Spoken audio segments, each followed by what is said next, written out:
Food and welcome to my YouTube channel. तो जैसा कि आप मेरे सामने एक स्ट्रक्चर देख रहे हैं, ये है फिटल स्कल। तो गाइज आज की क्लास में हम लोग फिटल स्कल के बारे में ही डिस्कस करेंगे। फिटल स्कल होता क्या है, इसके अंदर कौन कौन से स्ट्रक्चर्स होते हैं, क्यों फिटल स्कल को पढ़ना है, इसके बारे में जानना बहुत ज़्यादा हमारे जरूरी है।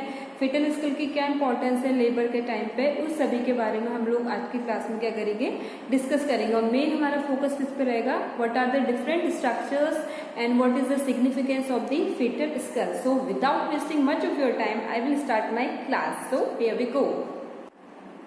तो आज की क्लास में हम लोग फिटल स्कल के बारे में स्टडी करेंगे। This is foetal school.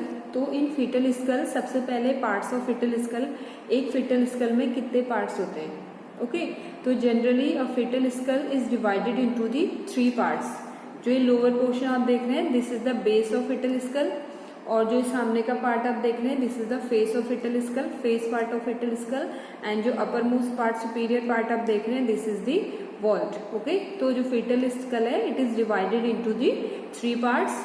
Lower part is base, this one is face, and superior part is the vault.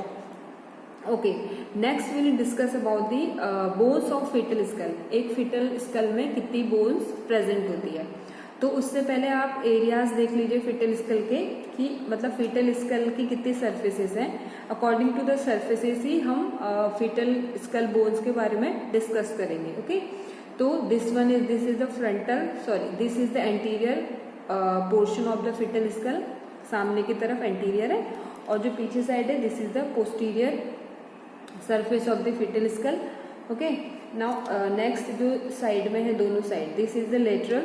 Okay these are the lateral sides of the fetal skull, जो दोनों side है, और ऊपर आप जो देख रहे हैं, this is the superior side of the fetal skull. Okay तो on the basis of these sides only the fetal bones को हम लोग क्या करेंगे, पढ़ेंगे। ठीक है तो सबसे पहले ये है आपका foetal school, this is the anterior portion. तो एंटीरियरली यहाँ पे जो बोन प्रेजेंट होती है, उसी के फ्रंटल बोन या मेटोपिक बोन इसको हम लोग बोलते हैं। एडल्ट स्कल और फिटल स्कल में फ्रंटल बोन में क्या डिफरेंस है, कि जो एडल्ट स्कल होता है उसमें एक फ्रंटल बोन होती है, बट अगर हम फिटल स्कल की बात कर रहे हैं तो उस पर 2 बोन्स होती है।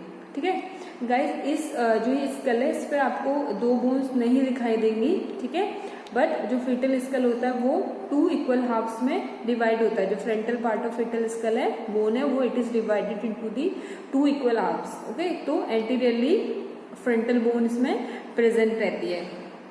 ओके तो एट द सेम टाइम आप यहाँ पे जो फिटल स्कल है, इसके यहाँ पे पॉइंट्स देखेंगे जो एलिवेटेड पार्ट्स हैं।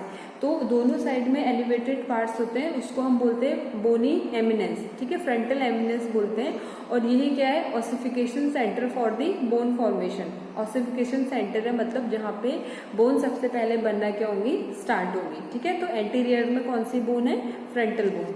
नाउ पोस्टीरियर की हम बात करेंगे, पीछे साइड में। तो स्कल बोन के पोस्टीरियर में कौन सी बोन प्रेजेंट है, ऑक्सीपिटल बोन प्रेजेंट होती है। ठीक है पीछे वाले पार्ट में posteriorly it contains the occiput bone, और it is only 1 in number. ठीक है ऑक्सीपिट बोन क्या होती है, ओनली 1 इन नंबर। और जो ऑक्सीपिट है, इसमें भी यहाँ पे प्रोट्यूबरेंस, ठीक है एलिवेटेड पार्ट है, उसको हम बोलते हैं ऑक्सीपिट प्रोट्यूबरेंस, और ये पार्ट ही क्या होता है, ossification centre for the this occipital bone. Okay now next अब हम सुपीरियरली देखेंगे। सुपीरियरली आप देखेंगे यहाँ पे, ठीक है ये सुपीरियर पार्ट है। तो सुपीरियरली यहाँ पे 2 बोन्स आप देख रहे हैं, बट ये दोनों क्या है, पैराइटल बोन्स है। Okay superiorly it contains the 2 parietal bones, जो किसके थ्रू, एक लाइनिंग के थ्रू इक्वल हाफ्स में क्या है, डिवाइडेड है। ठीक है और जो पैराइटल बोन्स होती है वो ही maximum portion of fetal skull को पूरा कवर करती है। पैराइटल बोन में भी आपको यहाँ पे बोनी एमिनेंस दिखाई देगी। ठीक है जब आप रियल ऐसे देखेंगे तो यहाँ पे बोनी एमिनेंस, वीडियो में तक क्लियर नहीं हो रहा है, यहाँ पे बोनी एमिनेंस प्रेजेंट होती है। ठीक है तो ये बोनी एमिनेंस भी क्या होती है, again the ossification centre for the parietal bone. Okay now next on the lateral sides temporal. On the lateral sides 2 temporal bones are present. Okay तो right side and the left side temporal bones present होती है। Okay तो इस तरीके से एक foetal skull में कितनी बोन्स होगी, 2। Okay 2 frontal bone, 2 parietal bone, 4, 2 temporal bone 6 and 1 occipital bone. तो total number of bones in fetal skull is 7. Understood? Okay now जैसा आप इसमें देख रहे हैं कि जो हमारी बोन्स हैं, फीटल स्कल की बोन्स हैं, वो आपस में जुड़ी हुई हैं. तो आप अभी सोच सकते हैं कि ये जिस चीज़ से जुड़ी हुई है उनको हम लोग क्या बोलते हैं. ठीक है, तो गाइस जिससे एक बोन दूसरी फीटल स्कल की एक बोन दूसरी बोन से जुड़ी होती है, हम इस स्ट्रक्चर को नाम दिया है सूचर्स. हमने इसको नाम दिया. ठीक है, तो सूचर्स क्या है? These are the cranial fibrous joints. Sutures क्या होती हैं? क्रेनियल फाइब्रस जॉइंट्स हैं जो which are made up of the dense irregular connective tissue की बनी होती है. ठीक है, these are made up of dense regular connective tissue. Okay, so now a fetal skull में कितने सूचर्स प्रेजेंट होते हैं अब हम उसको देखेंगे. ओके, तो सबसे पहले हमने एंटीरियर पार्ट में कौन सी बोन देखी थी? यहाँ पे होती है फ्रंटल बोन. तो फ्रंटल बोन भी आपस में एक दूसरे से डिवाइडेड है. तो फ्रंटल बोन के बीच में जो सूचर प्रेजेंट होता है उसको हम लोग क्या बोलते हैं? फ्रंटल सूचर या मेटोपिक सूचर हम उसको बोलते हैं. ठीक है, तो the suture which is present between the frontal bone is known as metopic और the frontal suture. Now next suture हम देखेंगे, ये हमारी फ्रंटल बोन होगी और इसके पीछे यहाँ पे क्या है? पैराइटल बोन है. तो the suture which is present between the frontal bone and parietal bone is this coronal suture, उसको हम लोग बोलते हैं. ठीक है, नाउ नेक्स्ट अब हम देखेंगे ये पैराइटल बोन भी आपस में एक दूसरे से क्या है? डिवाइडेड है. ओके, तो the suture which is present between the two parietal bone is known as longitudinal और दी सजाइटल सूचर. तो दो पैराइटल बोन के बीच में जो सूचर प्रेजेंट होता है उसको हम लोग क्या बोलते हैं? लॉन्गिट्यूडनल और the sagittal suture. Now next आप बैक में देखेंगे, तो बैक में जो सूचर प्रेजेंट है, ठीक है, यहाँ पे ऊपर क्या है? Parietal bone. तो पैराइटल बोन और टेम्पोरल बोन को जो सूचर डिवाइड कर रहा है इसको हम बोलते हैं लैम्बडॉइडल सूचर. गाइस इसका नाम लैम्बडॉइडल इसलिए क्योंकि जो आप यहाँ पे ये स्ट्रक्चर देख रहे हैं इसको हम लैम्डा बोलते हैं. ये स्ट्रक्चर आप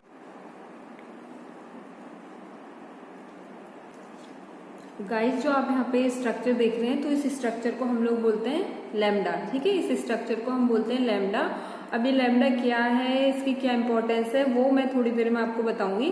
तो इसी बेस पे जो यहाँ पर सूचर प्रेजेंट है between the parietal bone and occipital bone, तो उस सूचर को हमने क्या नाम दिया है? लैम्बडॉइडल सूचर नाम दिया है. ठीक है, नाउ नेक्स्ट यहाँ पे कौन सी बोन प्रेजेंट है? Temporal bone. तो टेम्पोरल बोन और पैराइटल बोन के बीच में जो सूचर प्रेजेंट होता है उसको हम बोलते हैं इक्वेमस suture.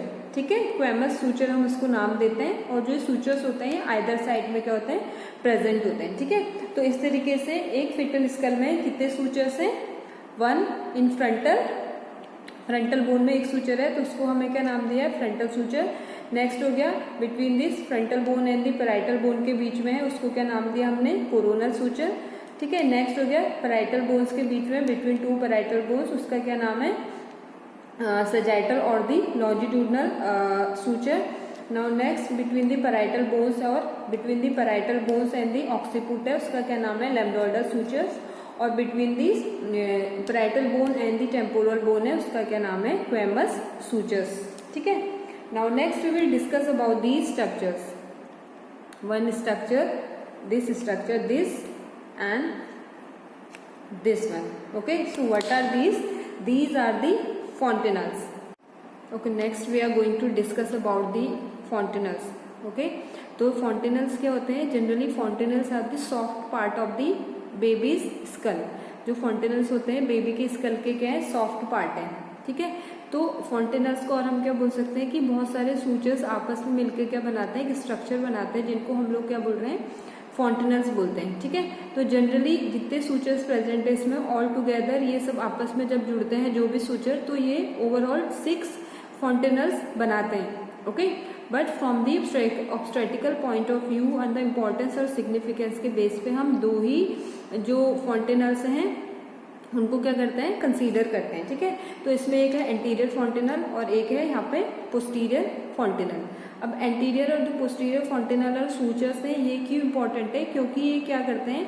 During the labour process, जब बच्चा डिलीवर होता है उस समय पे जब बच्चे को वजाइनल पाथ के थ्रू बॉडी से बाहर आना है, ठीक है, तो उस समय जो मोल्डिंग होती है हेड में उसमें हेल्प करते हैं ये fontanelles and the sutures. At the same time ये क्या करते हैं, जो ये फॉन्टेनल्स है सूचर से मिलके बनते हैं। तो सूचर्स क्या करते हैं, बच्चे का जो ब्रेन है अंदर, ठीक है, इस क्रेनियम के अंदर जो ब्रेन है बच्चे का, उसको भी क्या करते हैं, प्रोटेक्ट करने का काम करते हैं। क्योंकि विद इन 1 ईयर में जो बच्चे का growth and development of brain है वो धीरे धीरे होता है, तो उसको प्रोटेक्ट करने का भी काम ये सूचर एंड जो फॉन्टेनल्स है वो करते हैं, ठीक है। और एट द सेम टाइम हम फॉन्टेनल्स के बारे में स्टडी क्यों करते हैं, इससे जो बेबी है उसकी कंडीशन के बारे में भी हमें पता चलता है, ठीक है। तो ये जब बहुत ज़्यादा डिप्रेस्ड है या बहुत ज़्यादा बल्ज आउट है, तो डिप्रेस्ड है बहुत ज़्यादा, तो हो सकता है बेबी में डिहाइड्रेशन की कंडीशन हो, और अगर ये बहुत ज़्यादा बल्ज आउट है तो हो सकता है कि इंट्राक्रैनियल प्रेशर इंक्रीज हो गया हो या कुछ और अदर ब्रेन से रिलेटेड बच्चे में प्रॉब्लम होने के चांसेस है। तो इसीलिए ये स्टैटिकल पॉइंट ऑफ व्यू से बहुत ज़्यादा इंपॉर्टेंट है, specially anterior fontanelle and the posterior fontanelle. So first talk about the anterior fontanelle.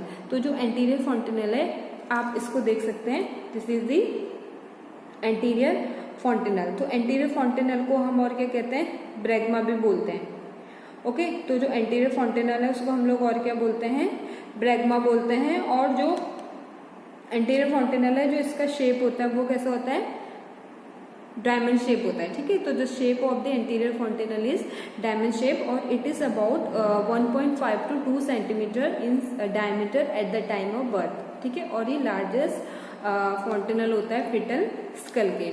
Next क्या होगा, और इट इज सिचुएटेड, इसकी सिचुएशन कहाँ है, कहाँ पे होता है, जनरली दिस, ठीक है। इसको हम लोग ब्रैग्मा भी बोलते हैं, जो ये फॉन्टेनल है एंटीरियर, इस पॉइंट को हम लोग ब्रैग्मा भी बोलते हैं। जब नेक्स्ट आप डायमीटर्स ऑफ फिटल स्कल पढ़ोगे तो उसमें ब्रैग्मा से भी, मतलब जब हम पढ़ेंगे डायमीटर, उसमें ब्रैग्मा वाला पार्ट भी क्या है, इंपॉर्टेंट है, ठीक है। तो जो एंटीरियर फॉन्टेनल वाला पार्ट है उसको हम लोग ब्रैग्मा भी बोलते हैं, okay.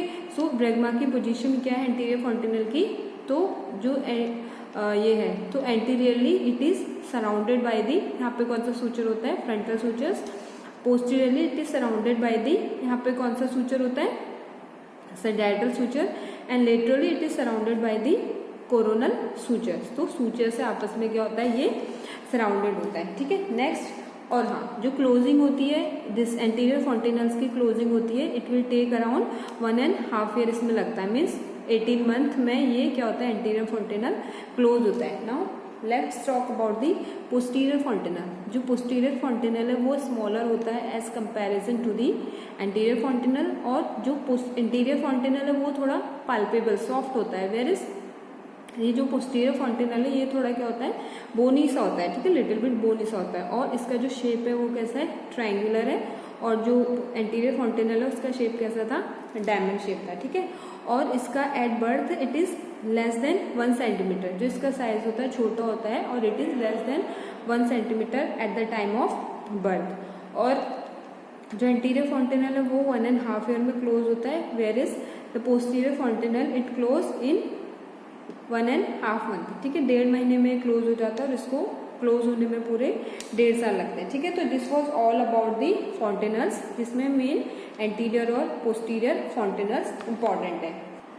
Diameters of fetal school, उससे पहले आपको रीजन्स जानना बहुत ज़्यादा जरूरी है, फिटल स्कल में कौन कौन से मेन रीजन्स होते हैं, ठीक है। तो इन रीजन्स के ही बेस पे जो प्रेजेंटेशन ऑफ फिटस है वो भी होता है, ठीक है। बच्चे का प्रेजेंटेशन कैसा है, वर्टेक्स प्रेजेंटेशन है या ब्रो प्रेजेंटेशन है, फेशियल प्रेजेंटेशन है। तो रीजन के बेसिस पे हम लोग जो रीजन, मतलब स्कल का जो बेबी का जो हेड है उसका कौन सा पार्ट पहले फ्लोर को टच कर रहा है, उसके बेस पे हम बेबी का प्रेजेंटेशन भी क्या करते हैं, डिसाइड करते हैं, ठीक है। तो रीजन क्या है मेनली फिटल स्कल में, फिटल स्कल में मेनली दिस वन, ठीक है, ये फेस वाला रीजन है, फेस हो गया। और जो ये वाला पार्ट है, फोरहेड वाला पार्ट है, इसको हम फोरहेड या सिंसिपुट बोलते हैं, ठीक है। नेक्स्ट हो गया, ये आपको पता है दिस इज द ब्रैग्मा, और ये क्या है, वर्टेक्स वाला पार्ट है। ये वर्टेक्स प्रेजेंटेशन जब होगी तो बच्चा ऐसा होगा, ठीक है। और ये क्या है, ऑक्सीपुट, जो पीछे वाला पार्ट है ये क्या है, ऑक्सीपुट। तो जो मेन रीजन है वो क्या है, फेस, दिस फोरहेड और sinciput, this vertex and this one is the occiput है, ठीक है। और जो अदर स्ट्रक्चर्स हैं, जब आप डायमीटर पढ़ोगे उसके लिए आपको जानना, ये क्या है, एंटीरियर फॉन्टेनल वाला पार्ट है, इसको हम ब्रैग्मा बोलते हैं। और जो ये पोस्टीरियर फॉन्टेनल वाला पार्ट है उसको हम लोग क्या बोलते हैं, लैम्डा बोलते हैं, ठीक है। और ये क्या है, ऑक्सीपुट वाला रीजन, और ऑक्सीपुट के नीचे ये सब ऑक्सीपुट वाला रीजन हो जाएगा, ठीक है। ऑक्सीपुट से नीचे से जब हम स्टार्ट करेंगे, और this one is the mentum. तो now This is very important diameters of the fetal skull. Now first we will start with this from here. The first diameter is suboccipitobregmatic. Okay, the first diameter will be suboccipitobregmatic and it is about 9.5 centimeter. Next one is suboccipitofrontal. Okay, up to the sinciput region. सब से लेके सिंसिपुट forehead तक जो reason है वो उसको हम लोग बोलते हैं suboccipitofrontal. ओके, डायमीटर, और it is about 10.5 centimetre. Now next, इसके बाद नेक्स्ट इसमें ऑक्सीपिटोफ्रंटल. ठीक है, तो ऑक्सीपिटोफ्रंटल कहाँ से स्टार्ट होगा? एमिनेंस ऑफ ऑक्सीपुट और it will extend up to the roof of the nose. ये नोज की जो रूफ है यहाँ तक होगा और इट इज अबाउट 11.5 सेंटीमीटर. ठीक है, तो जो सब ऑक्सीपुट या ऑक्सीपुट वाले रीजन है उसमें मेनली 3 है. सबसे पहला है सबऑक्सीपिटोब्रेगमेटिक जो 9.5 सेंटीमीटर है. दूसरा सबऑक्सीपिटोफ्रंटल जो सिंसिपुट तक है, सबऑक्सीपुट रीजन से सिंसिपुट तक है जो 10.5 सेंटीमीटर है. नेक्स्ट ऑक्सीपुट से लेके ये रूफ ऑफ दी नोज तक है फ्रंटल में भी, उसको ऑक्सीपिटोफ्रंटल बोलते हैं और ये क्या है 11.5 सेंटीमीटर होता है. ओके, नाउ नेक्स्ट हम देखेंगे अब इसमें मेंटम से लेके. नेक्स्ट डायमीटर है हमारा मेंटम, ये पार्ट है. ठीक है, तो मेंटम से लेके वर्टेक्स तक. ओके, वर्टेक्स कहाँ पर है? ये. तो जब हम जो मेंटो वर्टिकल डायमीटर इसको हम बोलते हैं और ये फिटल स्कल का सबसे लार्जेस्ट डायमीटर होता है. ठीक है, largest anterior diameter of fetal skull is mento vertical. तो ये एग्जाम के पॉइंट ऑफ व्यू से बहुत इंपॉर्टेंट क्वेश्चन है. It is about in some books it is given 13.5 to 14 centimetre और in some books it is only 14 centimetre. तो we will consider from the 13.5 to the 14 centimetre और ये सबसे बड़ा diameter होता है फिटल स्कल का. ओके, तो it will extend from the mentum and it will go across the cheeks region up to the highest point of the vertex region. तो mento vertical it is 13.5 to 14 centimetre. Now next will be submento vertical. Okay, तो submento vertical will be from submental means below mentum से लेके पूरा vertex तक आएगा. तो it will be about 11.5 centimetre. तो submento vertical कितना हो गया? 11.5 centimetre. Now next one is the submento bregmatic. Okay, ये क्या है? ब्रैगमा. तो सबमेंटो से लेके ब्रैगमा वाला है और it is about 9.5 centimetre. Okay, तो इस तरीके से कितने डायमीटर हो गए? 6 डायमीटर. सबसे पहला डायमीटर क्या था? Suboccipito bregmatic it is about 9.5 centimetre. Next one is sub occipitofrontal from the occiput से सिंसिपुट तक होता है. It is about 10.5 centimetre. And next one is occipitofrontal up to the roof of the neck और it is about 11.5 centimetre. Next क्या था? Next इसमें था mentum से लेके वर्टेक्स तक. तो मेंटो वर्टिकल डायमीटर है वो है 13.5 से 14, सबसे बड़ा डायमीटर है फिटल स्कल का. Next sub mento vertical which is about 11.5 centimetre. Next sub mento bregmatic which is about 9.5 centimetre. Okay, now next there are other diameters which are not considered that much important but we should know. This is the biparietal diameter. ठीक है, which is about 9.5 centimeter between the parietal bones and the bitemporal diameter which is about 8.5 centimeter. In biparietal diameter we can also say it that it is the greatest transverse diameter of the fetal skull. I hope ये जो भी foetal skull के diameters है आप सभी को अच्छे से समझ आए होंगे. So guys this was all about the fetal skull. Now I am going to summarise the topic. क्या क्या आज की क्लास में हम लोगों ने डिस्कस किया. तो सबसे पहले हमने फिटल स्कल के पार्ट्स देखे. मेनली फिटल स्कल में 3 पार्ट्स होते हैं, base, face and this one is the vault part हो गया. ठीक है, नेक्स्ट हमने बोन्स के बारे में डिस्कस किया था.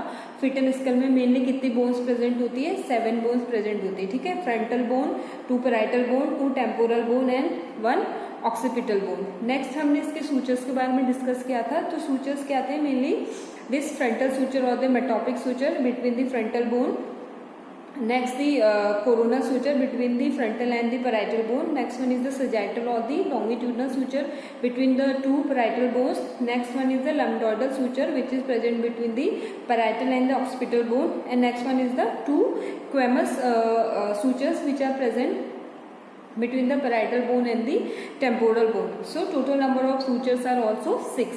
Next we studied about the fontanelles. So all together there are 6 fontanelles, but mainly from the obstetrical point of views we are considering only two, anterior fontanelle and the posterior fontanelles. Okay. And next we studied about the different diameter of the fetal skulls. Mainly 6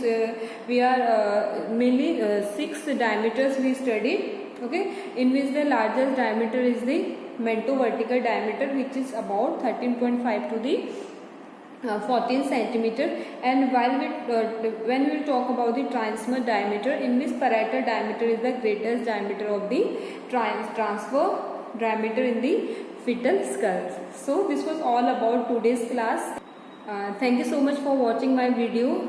Please guys keep supporting and keep watching my YouTube channel for the more educational videos. And if you are a new viewer, please do not forget to subscribe my YouTube channel and also press the bell icon and subscribe my channel for the more updates. Till then, goodbye, take care and stay at your home, stay safe. Thank you so much for watching.